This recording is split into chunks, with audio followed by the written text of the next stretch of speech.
Olá pessoal, Paulo Costa aqui, seja bem-vindo ao nosso canal, nosso segundo vídeo. Porque dessa vez nós vamos aqui aproveitar dois comentários que fizeram lá no nosso canal Carro e Técnica, ok? Dois proprietários de veículos com problemas semelhantes, ou melhor, problemas possivelmente com fontes semelhantes, ok? Porque todos os dois reclamam de um defeito que tem ligação com problema elétrico, possível ligação com problema elétrico. Por que eu estou falando possível? Porque a gente não pode fazer, a gente não tem como fazer um diagnóstico preciso, ok? Com apenas o relato do cliente, certo? Para fazer um diagnóstico a gente precisa tanto das informações do cliente, mas nós precisamos também fazer os testes no veículo, ok? É fazer uma analogia com a medicina. Então, dificilmente um médico ele vai te fazer um diagnóstico só você relatando por telefone ou por mensagem de WhatsApp, ele vai querer te consultar. E a gente precisa fazer a mesma coisa, porque o sintoma, certo? Ele nos diz muita coisa, mas a gente não consegue chegar a um diagnóstico apenas pelo sintoma, ok?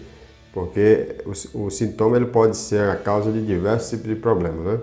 Nós temos uma dor de cabeça e essa dor de cabeça pode ser tanto uma coisa muito simples como uma falta de sono, por exemplo, como ser um problema mais grave. Então, precisa se fazer uma avaliação, ok? Vou compartilhar aqui a minha tela com vocês. Antes eu quero pedir, se você ainda não é inscrito no canal e gosta desse tipo de assunto, ok? Para servir para o uso do seu veículo, ok? Ou então porque você realmente tem alguma afinidade com a assunto da área automotiva, tá certo? Simplesmente gosta. Então deixe seu like, inscreva-se no nosso canal, ok? Nós estamos começando esse canal aqui agora, tá certo? E daí vai nos ajudar bastante. Se possível, compartilhe com pessoas que têm também, né, essa curiosidade pela área automotiva, tá certo? Ou de repente tem algum defeito que seja semelhante a esse aqui, né? Se você conhece alguém através de bate-papo, enfim, ok? Então inscreva-se no canal, se possível compartilhe, deixe o seu like, tá certo? Nós somos aqui de Natal, no Rio Grande do Norte, ok? Nós atendemos na Natal Autotech, na oficina do Ricardo, aqui em Candelária, na zona sul de Natal, na Avenida da Integração. Tranquilo? Então, vamos lá a essas duas perguntas desses dois espectadores lá do nosso canal Carro e Técnica e Treinamentos Automotivos. Bom, então aqui nós temos o Fernando Ferreira aqui, @ Fernando Ferreira 7927, que ele comentou aqui: minha Mercedes, quando a ventoinha aciona, ela morre.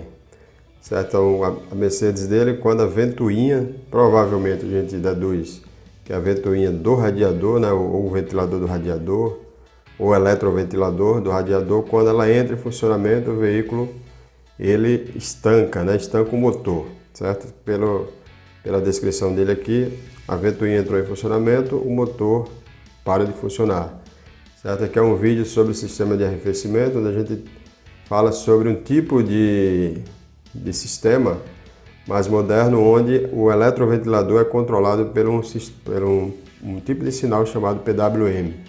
Então, boa parte dos veículos hoje em dia trabalham com esse sistema, certo? Então, é um sistema novo, certo? Aqui no Brasil a gente começou a receber os veículos da família Citroën Peugeot lá na década de 2010, tá certo? Então, mas hoje está mais popular, tá certo? Então, vamos ver vamos comentar sobre esse vídeo, sobre esse problema, né, da Mercedes. E um outro espectador aqui, tá como @nanajaro, ok? Então, boa noite, gostaria de saber se é normal ao acionar o farol alto e isso alterar o funcionamento da bomba de combustível do carro. O barulho aumenta toda vez que aciona o farol alto. O ruído aumenta. Isso também acontece com o alerta ligado. Dá para ouvir a bomba reagir igual ao alerta. Então, no caso, fica com a mesma frequência do alerta. Então, o alerta fica piscando e faz oscilar o funcionamento da bomba, que é elétrica, e assim o ruído que ele está escutando, ele também oscila, né? Então acompanha o funcionamento do alerta, tá certo? Com relação à ventoinha primeiro, né? Então, com relação à ventoinha primeiro, quando o sistema de injeção eletrônica, quando acontece de ser adicionado ao motor qualquer carga, tá certo? Porque todos os sistemas, ele vai ter o funcionamento vai ser promovido pelo motor, tá certo? Ou vai ser suportado é a melhor palavra, né? Pelo motor. Então, quando entra uma carga elétrica no motor, o sistema é feito para compensar essa carga elétrica. Através de quê? Através do corpo de aceleração, certo? Então, se entra o ar-condicionado, então vai pesar mais pelo motor e vai haver a necessidade do sistema compensar isso, compensar a rotação do motor. Então, ele vai subir mais a rotação através do corpo de aceleração e também através do tempo de injeção. A quantidade de combustível injetado vai ser maior, por isso também que o consumo do veículo também aumenta quando você usa o ar-condicionado, ok? E por consequência também o alternador vai precisar gerar mais, e o alternador também é outro componente, que é o gerador de energia, né, do veículo, com o veículo em funcionamento, principalmente. Certo? Então, o peso vai ser do ar-condicionado, vai ser do alternador também. Então, precisa compensar essa rotação, que ela vai ter uma tendência a cair, certo? Quando o motor estiver parado, quando o veículo estiver parado, com o motor, que a gente chama essa condição de marcha lenta. Então, pois bem, toda vida que entra uma carga para o motor, tem que haver essa compensação. No caso da ventoinha, ela é uma carga. Então, o seu veículo está lá parado, funcionando, certo? Ou então você vinha normalmente se deslocando do seu veículo, parou no sinal. Se a temperatura estiver alta, a ventoinha ela vai entrar, o sistema tem que fazer essa compensação.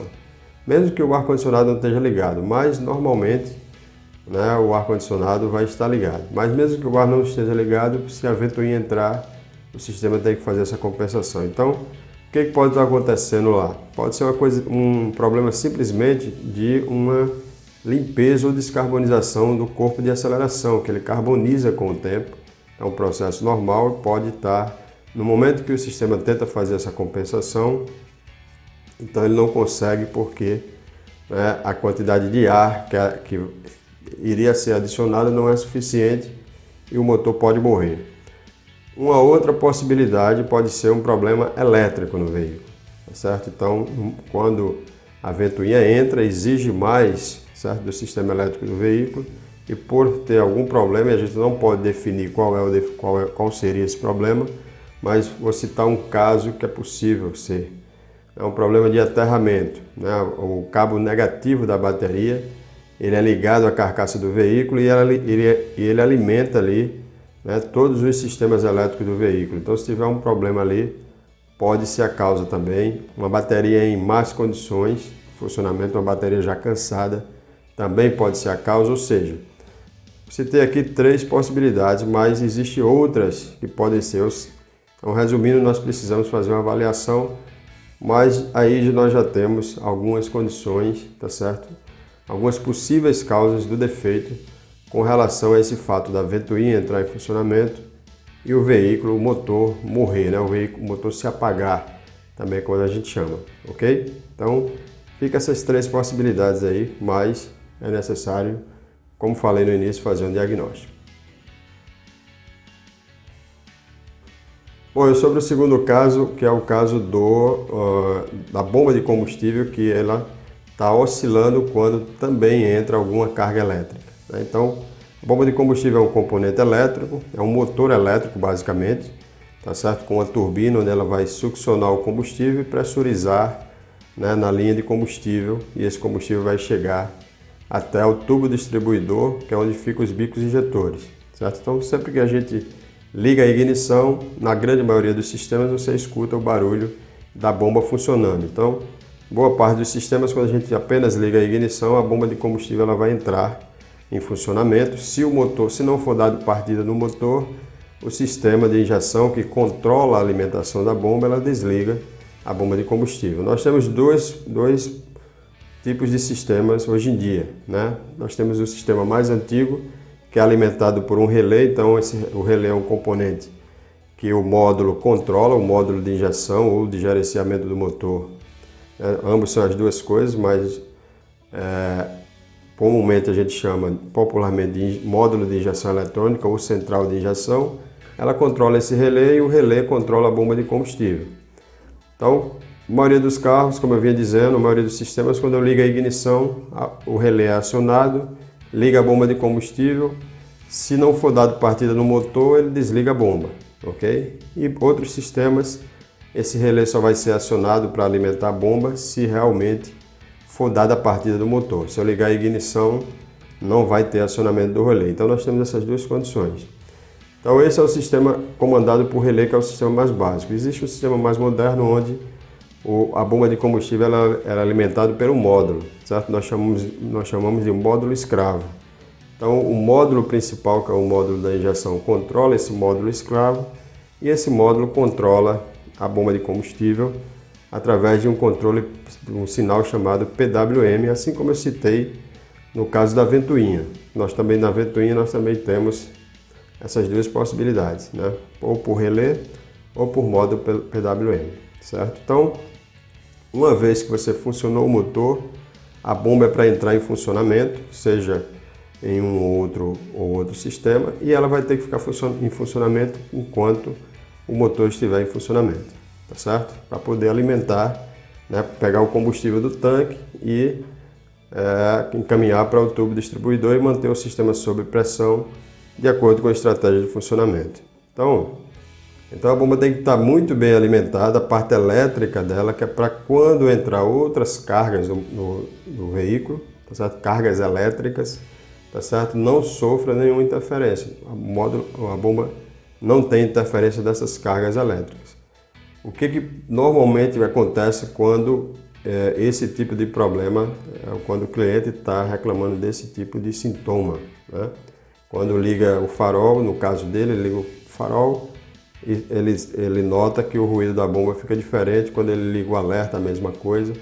É muito provável que se tenha um problema de alimentação elétrica, ok?